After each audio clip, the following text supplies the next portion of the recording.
호흡과 뇌파인데 이겁니다. 뇌파를 측정한 거예요. 뇌파를 총 3개를 측정한 거예요. 자, 그런데 어떻게 측정했냐면은 한 사람한테 호흡을 하게 합니다. 호흡을 1대1이라는 건 뭐냐면은 들이마시고 내쉬는 흡호라 그래요. 여러분들 단전호흡 같은 거 보면 흡호를 조정하는 게 단전호흡이거든요.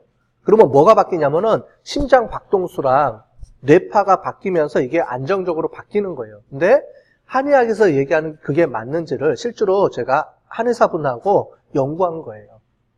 그래서 어떻게 됐냐면은 흡호가 앞에가 흡이 들이마시는 거고 호가 내뱉는 겁니다. 그거를 처음에 1대1로 했을 때 우리가 보통 평상시 호흡이에요.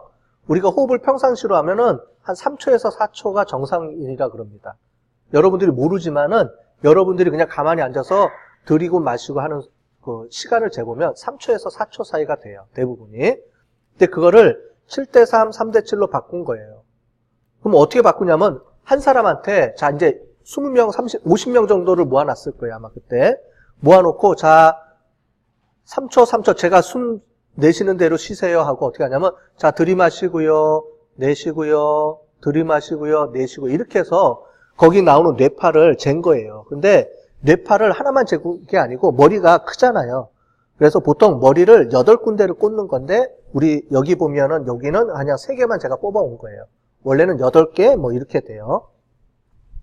자, 그래서 그거를 어떻게 하냐면은 그 다음에는 7대3으로 바꿔주고 그러면 내 호흡을 1대1로 한 거 한번 측정하고 7대3으로 바꾼 거를 나를 또 한번 측정하고 또 3대7로 바꾼 걸 또 한번 측정해요.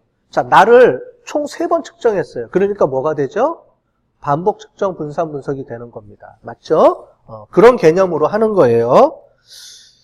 자, 그래서 여기 나와 있는 것처럼 한번 볼게요. 데이터를 불러갖고 와서 보면 자, 여기 있습니다. 요게 브레스라는 게 이제 호흡이에요. 1번은 1대1일 때, 2번은 7대3일 때, 3번은 3대7일 때 요거를 가지고 팩터로 분석해서 보시면 이렇게 나와 있습니다. 자, 얘는 타임이 아니고요. 호흡이에요. 그래서 말씀드렸잖아요. 우리가 반복 측정이라는 게 꼭 시간에 따라서 측정하는 게 아니고 한 사람을 몇 번 반복했는지가 중요한 거라 그랬죠. 꼭 시간이 아니더라도 상관없어요. 시간의 관점이 아니고. 여러분들 왼손 오른손을 따로 잰다. 이것도 반복이에요. 그죠? 그런 의미로의 반복을 보면 됩니다. 자, 기본 통계치에서 확인해 보고요. 그러면은 어떻게 바뀌는지 볼 텐데 여기서는 채널 중에 채널 2분의 채널 2 알파파만 본 겁니다. 자, 그래서 이렇게 보시면 이렇게 돼 있죠. 자, 위에 이상치들이 있긴 한데 요거는 이제 그냥 넘어갈게요. 들어가서. 자, 그래서 먼저 구형성 검증 해주는 거 똑같이 해줍니다. 그대로 갖다 쓴 거예요. 요것만 바뀌었어요. 요것만 바뀐 겁니다. 나머지는 똑같이 넣어서 분석을 해봤어요. 그랬더니 어떻게 나와요? 제일 먼저 얘를 봐야 되죠? 구형성 테스트를 봤어요. 구형성 테스트를 봤더니 0.05보다 커요? 작아요? 크죠? 그러니까 구형성이 성립이 되는구나. 동질을 하구나. 이렇게 보고 그러면 위에 걸 본다 그랬어요? 밑에 걸 본다 그랬어요? 위에 걸 보라 그랬죠? 밑에 거는 구형성 검증이 안 될 때가 밑에 거고 구형성이 검증이 됐으니까 위에를 봐야 되죠? 그래서 보면니까 어떻게 돼요? 여기 제일 마지막 걸 봐야죠. 0.012 뭐가요? 호흡 간의 차이가 있느냐라고 검증을 했는데 0.05보다 작으면 차이가 있다는 거죠? 그래서 0.05보다 작으니까 호흡 간에 차이가 있구나. 이제 그거를 보고 그럼 이제 밑에 걸 분석을 해줘야죠. 요거는 위에 거랑 비슷하니까 넘어가고요. 다중 비교를 통해서 뭐가 차이가 있는지를 한번 볼게요. 봤더니 어떻게 돼요? 여기가 차이가 있네요. 1대1일 때하고 7대3일 때가 변화가 많이 생겼네요. 그죠? 파가 증가했는지 감소했는지 볼까요? 보니까 7대3일 때 평상시보다 7대3일 때가 증가한 거죠. 여기서 7대3에서 1대1을 뺀 게 플러스니까 앞에 게 크다는 소리죠. 그러니까 평상시 호흡보다 7대3으로 조절을 했더니 뇌파가 더 많이 발생했다는 거예요. 알파파가. 그러니까 호흡이 뇌파를 변화를 일으켰다라는 게 증명이 된 거죠, 지금. 그 얘기입니다. 이제 이렇게 해서 이게 실제로 논문에 실리고 한 거예요. 그래서 이렇게 해서 이렇게 만들어진 겁니다. 이런 식으로. 이해되셨죠? 그러니까 여러분들 지금 하고 있는 게 그냥 뭐 이거 어디다 써먹지가 아니에요. 지금 하고 있는 게 이런 식으로 다 실제로 분석하고 연구하고 이런 걸 가지고 뭐 약도 개발하고 뭐 여러 가지 이런 걸 다 하는 거예요.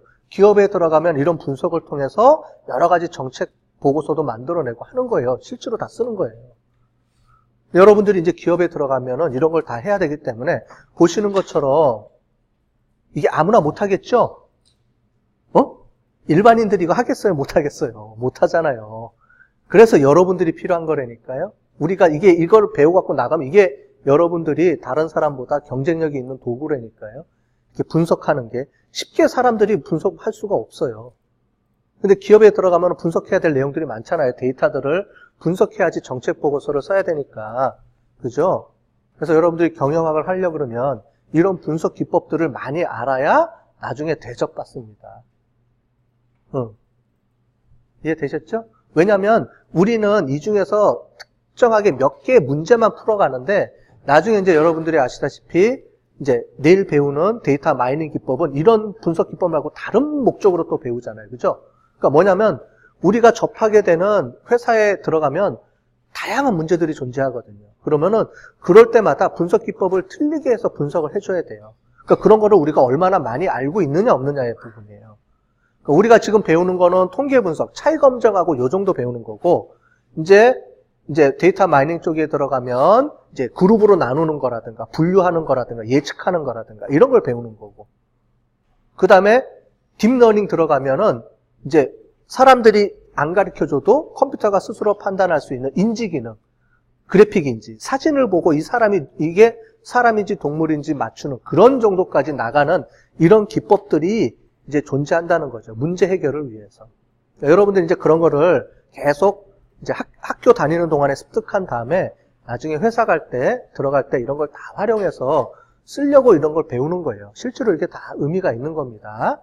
잘 배워놓으시면 되겠죠?